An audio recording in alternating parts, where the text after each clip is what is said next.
الحمد لله رب العالمين والعاقبة للمتقين والصلاة والسلام على سيد المرسلين محمد وآله وصحبه أجمعين. أما بعد فأعوذ بالله من الشيطان الرجيم. بسم الله الرحمن الرحيم. وقالوا الحمد لله الذي هدانا لهذا وما كنا لنهتدي لولا أن هدانا الله. وقال النبي صلى الله عليه وسلم إن لله خلقا خلقهم لحوائج الناس يفزع الناس إليهم في حوائجهم أولئك الآمنون من عذاب الله أو كما قال عليه الصلاة والسلام. بھائی آپ ذرا خاموش ہو جائے.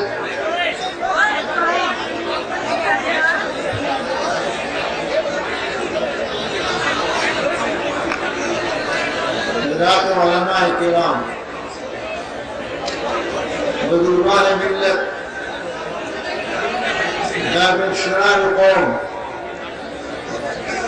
میرے عزیز دوستوں اور بھائیوں، اور امید ہے کہ میری پہلے بھی مخاطب ہوں گی. آج کا یہ پروگرام جس میں ہم اور آپ شریک ہیں، جمعیت علماء ہند، جس کی شاخ صوبہ یو پی اور صوبہ یو پی کا یہ مغربی زون، اس کے تحت یہ کانفرنس حصول انصاف کانفرنس کے نام سے منعقد کی گئی ہے. اس کا مطلب یہ ہے کہ انصاف نہیں ہو رہا، انصاف کے مقابلے میں ظلم ہوتا ہے. انصاف حاصل کرنے کے لیے آپ نے اتنا وقت، اتنا پیسہ اور اتنی محنت و مشقت حاصل مشقت کر کے یہاں پہنچنے کی کوشش کی. میں اور آپ بظاہر یہ سمجھتے ہیں کہ یہ دنیا داری کا ایک معاملہ ہے، دنیا میں ایسے ہی ہوتا ہے.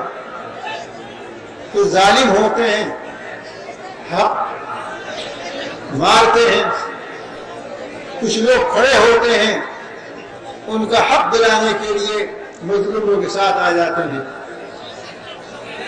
ٹھیک ہے، دنیا میں ایسا ہونا چاہیے، انسانیت کا تقاضا ہے یہ. خدا نہ خواستہ آپ دیکھیں کہ آپ کے محلے میں کوئی شخص ایک آدمی کو بلا وجہ مار رہا ہے، اس کی جیب سے پیسے نکال رہا ہے، اس کے گھر میں آگ لگا رہا ہے. تو اگر آپ کی انسانیت زندہ ہے تو یہ نہیں ہو سکتا کہ آپ کھڑے ہوئے دیکھتے ہیں. دیکھیں گے؟ نہیں دیکھیں گے نا. انسانیت کا تقاضا ظلم کے خلاف آواز اٹھانا اور جو کر سکتا ہو کرنا. اگر ہاتھ پکڑ کے اس کو ہٹا سکتا ہے تو وہ کرنا. ہاتھ پکڑ کے نہیں ہٹا سکتا تو اس کو زبان سے کہنا، بھائی کیا کر رہے ہو تم، آدمی ہو جانور ہو. اور یہ بھی نہیں کر سکتا کہ کم سے کم اس عمل پر اظہار نفرت کرے، طبیعت پر اس کے ناگواری ہو، پیشانی پر ناگواری ہو. یہ انسانیت کا تقاضا ہے. تو دنیا میں یہ ہوتا ہے، لیکن ایک مسلمان ہونے کی حیثیت سے ہم انسان بھی ہیں، مسلمان بھی ہیں. ہمارے پر اللہ کا فضل ہے کہ ہم صرف انسان نہیں ہیں، صرف انسان پر بہت کروڑوں ہیں، اربوں ہیں. اگر ہم بھی صرف انسان ہوتے تو کیا امتیاز تھا؟ کوئی بتا کوئی امتیاز تھا؟ کوئی فرق نہیں.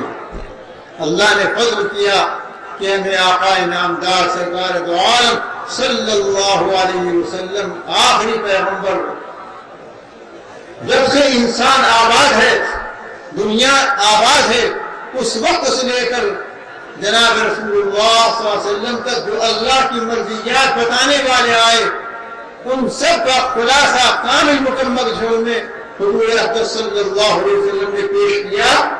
اس کے مطابق ہم آج اس کو ماننے والے ہیں، نماز بھی پڑھتے ہیں، روزہ بھی رکھتے ہیں، زکوٰۃ بھی دیتے ہیں، حج بھی کرتے ہیں، مظلوموں کی مدد بھی کرتے ہیں، جو پریشان حال ہیں ان کی مدد کرتے ہیں. یہ صرف دنیا کے ناطے سے ہم نہیں کرتے ہیں، وہ بھی تقاضا ہے، لیکن ہمارے پیش نظر یہ ہے کہ آقا انعامدار سرکار دو عالم صلی اللہ علیہ وسلم کی تعلیمات، یہ توفیق ہمیں ملی ہے صرف اللہ کے فضل و کرم سے. اس لیے یہ جملہ پڑھنا چاہیے، الحمدللہ الذی ہدانا لہذا وما كنا لنهتدی لولا ان ہدانا اللہ. شکر ہے اس اللہ کا کہ جس نے ہمیں اس کام میں لگا دیا. آپ اپنے اپنے گھروں سے آئے ہیں، کتنے قدم چل کر آئے ہوں تو شمار کر سکتا ہے. نماز کو جاتے ہیں، ہر قدم پر ثواب ملتا ہے. دعوت تبلیغ میں جاتے ہیں، ہر قدم پر ثواب ملتا ہے. آپ تو جماعتوں میں جاتے ہی رہتے ہیں، لیکن میں پوچھتا ہوں کہ آپ حصول انصاف کانفرنس میں مظلوموں کے اوپر ہونے والے ظلم کے خلاف آواز اٹھانے کے لیے آپ میرٹھ میں فیض عام انٹر کالج میں جو گھر سے آ رہے ہیں تو یہ چہل قدمی کے لیے آئے ہیں. ہر قدم پر لاکھوں نیکیاں آپ کو ملی ہیں. ہمارے بہت سے بھائی ہیں کئی کلومیٹر باہر جام لگ چکا ہے، پورے شہر میں اجلاس ہو رہا ہے. آپ صرف فیض عام انٹر کالج میں سمجھیے، مجھ کو بھی جو آنا پڑا لوگی پورم سے گاؤں ہو کر میں آیا ہوں، 2 گھنٹے میں شہر میں پہنچا ہوں. ہر طرف سے جام ہے، لوگ پیدل آ رہے ہیں، بوڑھے بھی ہیں، معذور بھی ہیں. پولیس کی مجبوری ہے وہ ٹریفک قوانین نہیں دے سکتی، پیدل بھی چلنا مشکل ہو رہا ہے. یہ خالص جو آپ کی محنت ہے، آپ مسلمان ہونے کی حیثیت سے، انسانیت کے ساتھ ساتھ مسلمان ہونے کی حیثیت سے اس کو صرف دنیا کا کام نہ سمجھیے، یہ آخرت کا کام ہو رہا ہے. آپ کو یہاں کس لیے بلایا گیا ہے؟ یہ دکھانے کے لیے کہ بھائی ہماری جماعت، ہمارے ایسا اتنے آدمی ہیں، یہ دکھانے کے لیے بلایا گیا. یہ تو ریاکاری ہو جائے گی. آپ کو اس لیے بلایا گیا کہ مظلوموں کے خلاف آواز اٹھانی ہے. جن کو انصاف نہیں ملا ہے ان کو انصاف دلانا ہے. ہمیں حکومت سے کوئی مطلب نہیں. کوئی اگر بیٹھ جائے چاہے مرکز میں چاہے صوبے میں، ہم حکومت کی مخالفت نہیں کرتے، ہم ظالموں کی مخالفت کرتے ہیں. کوئی ہو، کوئی یہ کہتے کہ فلاں کی حکومت ہے، ہم کسی کو ووٹ دینے کو نہیں کہتے. یاد رکھیے جماعت علماء ہند ووٹ والی جماعت نہیں ہے، کبھی نہیں اعلان کرتی ہے فلاں جماعت کو ووٹ دو. ہاں یہ کہے گی کہ یہ ظلم کر رہا ہے، اس نے اپنے وعدہ خلافی کی ہے، آپ جانو، یہ کہے گی. اس کو آپ یہ کہتے ہیں کہ حکومت کی مخالفت ہے، بالکل نہیں. ہاں جو بھی ظلم کرے گا ہم اس کی مخالفت کریں گے. اس لیے ہمارے اجلاس کے بارے میں غلط فہمی دور ہونی چاہیے. ہم کسی حکومت کے خلاف نہیں، اور یہ بھی نہیں کہ ہم یوپی میں کر رہے ہیں اور حکومت یہاں انتخاب ہونے والا ہے اگلے سال. بالکل نہیں. ہمارے پروگرام ہوتے رہتے ہیں، پورے سال ہوتے رہتے ہیں. جب موقع ہوتا ہے ہم جمعیت علماء کی حیثیت سے، جمعیت علماء کے بہت سارے پروگرام ہیں، صرف ایک پروگرام یہ نہیں ہے کہ ہمارا فلاں مطالبہ تھا وہ پورا نہیں ہوا. سینکڑوں کام کرتی ہے جمعیت علماء ہند. ایسے آپ کو 10 اجلاس کرنے کو شہر میں تب پتہ چلے گا کہ جمعیت علماء کیا کام کرتی ہے. بہرحال اللہ نے یہ توفیق دی، آپ اس کام کے لیے آئے ہیں، اور اس کام کے لیے آنے والوں کو کیا ملتا ہے؟ میں کہوں، آپ کہیں، غلط بھی ہو سکتا ہے، لیکن آقا نامدار سرکار دو عالم صلی اللہ علیہ وسلم فرمائے وہ غلط ہوگا؟ ناممکن ہے، ناممکن ہے. سنیے آپ کی بات، نماز روزے کی بات نہیں ہے. آپ نے فرمایا ان للہ خلقا خلقهم لحوائج الناس. اللہ تعالیٰ نے ایک خاص مخلوق پیدا کر رکھی ہے، خاص قسم کے لوگ پیدا کر رکھے ہیں لوگوں کو فائدہ پہنچانے کے لیے۔ ان للہ خلقا خلقهم لحوائج الناس یفضع الناس الیہم فی حوائجہم۔ جب لوگوں کے مسائل ہوتے ہیں، پریشانیاں ہوتی ہیں، دکھ درد ہوتا ہے، ظالموں کا ظلم ہوتا ہے، سیلاب آ جاتا ہے وغیرہ وغیرہ، لوگ پریشانیوں میں گھبرا کر ان کے پاس آتے ہیں، سمجھتے ہیں کہ یہ ہماری پریشانی دور کریں گے۔ ایسے لوگ اللہ نے پیدا کر رکھے ہیں، ہر کس ناقص کو نہیں، جس کو اللہ اس کام میں لگا دیتا ہے اس کے پاس آتے ہیں۔ میرے پاس نہیں آئیں گے، فلاں کے پاس نہیں آئیں گے، اس کے پاس نہیں آئیں گے۔ تو لوگ آتے ہیں، یہ ان کے کام آتے ہیں، ان کی مدد کرتے ہیں، جو ان سے ہو سکتا ہے وہ کرتے ہیں، کانفرنسوں میں آتے ہیں، ریلیف کے لیے پیسہ دیتے ہیں، ظالموں کے ظلم کو مٹانے کے لیے کوشش کرتے ہیں، جو روح قوانین کو لاگو کرنے کی کوشش کرتے ہیں۔ تو فرمایا کیا ملتا ہے ایسے لوگوں کو؟ اولئک الآمنون من عذاب اللہ۔ فرمایا ایسے لوگ قیامت کے دن اللہ کے عذاب سے محفوظ رہیں گے۔ سب سے بڑی کامیابی ایک مسلمان کی یہ ہے کہ دنیا کی اس کی محنت سے، جو بھی اس کی محنت ہو، عبادات کی ہو، معاملات کی ہو، اخلاق کی ہو، معاشرت کی ہو، جو بھی محنت ہو، اس محنت کے نتیجے میں دوسری زندگی کے اندر جو ہمارا عقیدہ ہے آخرت کا، وہ اللہ کے عذاب سے محفوظ رہنا ہے۔ اس سے بڑی کوئی کامیابی نہیں۔ یہ بشارت اور یہ خوشخبری سنا رہے ہیں جناب رسول اللہ صلی اللہ علیہ وسلم۔ کس بات پر؟ اس بات پر کہ آپ لوگ اپنے گھروں سے آئے ہیں، آپ پیدل چل کر آئے ہیں، آپ نے سفر کی مشقتوں کو برداشت کیا ہے، اس یقین کے ساتھ آپ یہاں بیٹھیے۔ اور یہ کوئی آخر نہیں ہے، آغاز بھی نہیں کہہ سکتا میں اس کو، لیکن یہ مسلسل کرتے رہے ہیں، نہ معلوم کہاں تک جانا پڑے، نتیجہ کیا ہو وہ اللہ ہی جانتا ہے، لیکن ہمیں کوشش کرنی ہے۔ اسی مقصد کے لیے ہم اور آپ یہاں جمع ہیں۔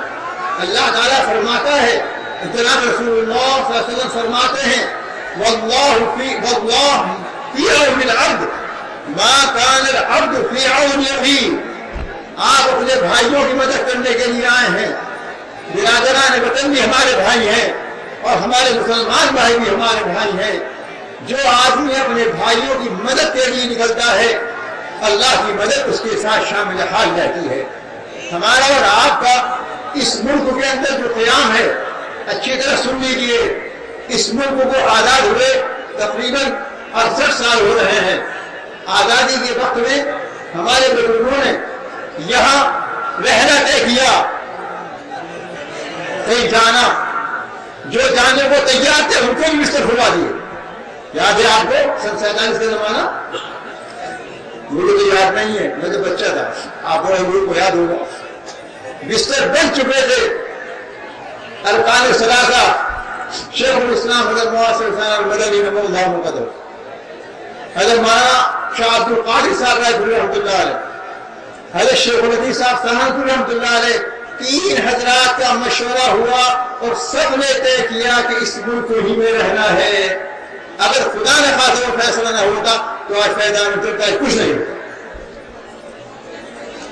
آج ہمارا یہاں وجود ہندوستان میں ہمارے ان بزرگوں کی محنتوں کا اثر ہے۔ جمعیت علماء ہند آزادی کے بعد نہیں بنی ہے، آزادی سے پہلے 1919 میں اس کا قیام ہوا ہے۔ آزادی کی جنگ میں برابر کی شریک رہی ہے، بلکہ اوروں کو شریک کیا ہے۔ مکمل آزادی کا نعرہ جمعیت علماء ہند نے دیا ہے۔ اس لیے جمعیت علماء ہند پیش رہتی ہے۔ لوگوں کو کام کرنے کا شوق ہے، آتے ہیں، شریک ہوتے ہیں۔ جس کا شوق نہیں ہے نہیں آتے، لیکن کام ہوتا ہے۔ الحمدللہ یہ کام ہوتے ہوتے ہم یہاں پہنچے ہیں۔ تو اس ملک میں جو آج ہم اپنی مسجدوں کو، مدرسوں کو، دعوت تبلیغ کے سلسلے کو اور کوئی دینی سلسلے کو قائم کیے ہوئے ہیں، اس کی بنیاد ہے ہمارا سیکولر ہندوستان، ہمارا وہ آئین جو ہمارے بزرگوں نے اس وقت کے برادران ملت جو ڈرامہ تھے ان کے ساتھ مل کر اس کو بلوایا، اور اسی کا نتیجہ ہے کہ آج ہم یہاں برابر کے حقدار ہیں ہر معاملے میں، پارلیمنٹ کی ممبری ہو، اسمبلی کی ممبری ہو یا پردھانی ہو، پرمکھ ہو، جو بھی ہو، یہ ہو، برابر کے شریک ہیں۔ اور انشاءاللہ اسی محنت کو لے کر ہمارے بزرگوں نے اب تک اپنا کام جاری رکھا ہے اور آئندہ بھی جاری رکھیں گے۔ لیکن بہرحال مسائل تو پیدا ہوتے رہتے ہیں، مسائل تو پیدا ہوتے رہتے ہیں۔ نظر ڈال لیجئے جہاں ہمارے مسلمان بھائی حکومت کر رہے ہیں، سب اخبارات میں آپ پڑھتے ہیں، ٹی وی پر دیکھتے ہیں، کیا ہو رہا؟ ہمیں سبق لینا ہے، ہمارے ملک میں وہ نہیں ہونا۔ ہم کوشش کر رہے ہیں کہ ہمارے ملک میں وہ نہیں ہونا چاہیے۔ ہمیں بتانا ہے کہ ہم اس ملک کے اندر ساری قوموں کے ساتھ معاہدہ کر کے رہ رہے ہیں۔ ہم نے معاہدہ کیا ہے ایک دوسرے کی حمایت کریں گے، ایک دوسرے کی مدد کریں گے، چاہے مسلمان ہو چاہے غیر مسلم ہو، اگر اس پہ ظلم ہو رہا ہوگا تو اس کی مدد کریں گے۔ یہ ہمارا معاہدہ ہے، اور قرآن کریم نے فرمایا ہے وَأَوْفُوا بِالْعَهْدِ، جو بھی معاہدہ کرو پورا کرو، اگر پورا نہیں کرو گے تو اللہ کا بھول جاؤ گے۔ ہمارے بزرگوں کی تقریروں میں، تحریروں میں یہ مضمون موجود ہے کہ تمام برادران وطن کے ساتھ، تمام مسلمانوں کے ساتھ، تمام قوموں کے ساتھ آپ کا انسانیت کا، خیریت کا، بھلائی کا برتاؤ ہونا چاہیے۔ اگر وہ آپ کو کچھ تکلیف بھی پہنچا دے آپ اس میں برداشت کریں، اینٹ کا جواب پتھر سے دیں، یہ تعلیم نہیں ہے۔ اپنے دوستوں کا خیال رکھیے، وہ دکھ درد میں مبتلا ہے تو مدد کیجیے، ان کی پریشان حال ہے ان کی مدد کیجیے۔ اس طرح کی تعلیمات ہیں جو ایک وقت میں ساری نہیں بتائی جا سکتی، لیکن میں عرض کرنا چاہتا ہوں کہ جمعیت علماء ہند صرف اس طرح کی جلسے کرنے والی جماعت نہیں ہے، اس کا مسلسل پروگرام ہے، دین کے سلسلے میں بھی ہے، دینی تعلیم کے سلسلے میں بھی ہے، دنیاوی تعلیم کے سلسلے میں بھی ہے، اقتصادیات کے سلسلے میں بھی ہے، سماج کو سدھارنے کے سلسلے میں بھی ہے۔ یہ علماء کے پروگرام ہے، اور ہمارے جو صوبوں کے، ضلعوں کے اور مقامی یونٹوں کے ارکان ہیں ان کو وہ چیزیں سکھائی جاتی ہیں کہ عوام تک پہنچائیں۔ ابھی آپ کو جو ممبر سازی کے وقت میں جو ہے سلسلہ شروع ہو گیا قاضی ممبر سازی کا، ممبر سازی کی جو پرچی مل رہی ہے، اصلی ممبر سازی وہ یہ کہ ہر ممبر کے ہاتھ میں پرچی پہنچے، چاہے مرد ہو چاہے عورت، چاہے جوان ہو چاہے بوڑھا ہو، سب اس کے ممبر بنتے ہیں۔ اور اس مرتبہ مجھے بتایا گیا کہ 1.25 کروڑ فارم چھپے ہیں پورے ملک میں، اس جماعت کے 1.25 کروڑ ممبر بننے ہیں۔ پچھلے سال کم تھے، ہر سال بڑھ رہے ہیں۔ تو آپ اس کے اوپر دیکھیے، اس کے پشت پر لکھا ہوا ہے، اردو میں بھی ہے، ہندی میں بھی ہے، یہ کن مقاصد کے لیے یہ جماعت قائم کی گئی ہے۔ ان مقاصد کو سامنے رکھ کر آپ اس جماعت کے ساتھ جڑیے اور اس کے کاموں میں حصہ لیجیے۔ اللہ تعالیٰ مجھے بھی اور آپ کو بھی اپنی مرضیات کے مطابق زندگی گزارنے کی توفیق عطا فرمائے، اور جو یہاں تجاویز آ رہی ہیں ان تجاویز کی روشنی میں ہمیں کیا راہ عمل اپنانا ہوگا۔ ہمارے جنرل سیکریٹری مولانا سید محمود صاحب مدنی دعوت برکاتہم فرمائیں گے، اور کیا آئندہ مشورہ ہوگا آپ کے سامنے آئے گا۔ آپ سے امید ہے کہ جس طرح آج آپ نے ہم غریبوں کی آواز پر یہاں تشریف لانے کی زحمت فرمائی ہے، اس موقع پر بھی آپ تشریف لائیں گے۔ وآخر دعوانا الحمدللہ رب العالمین۔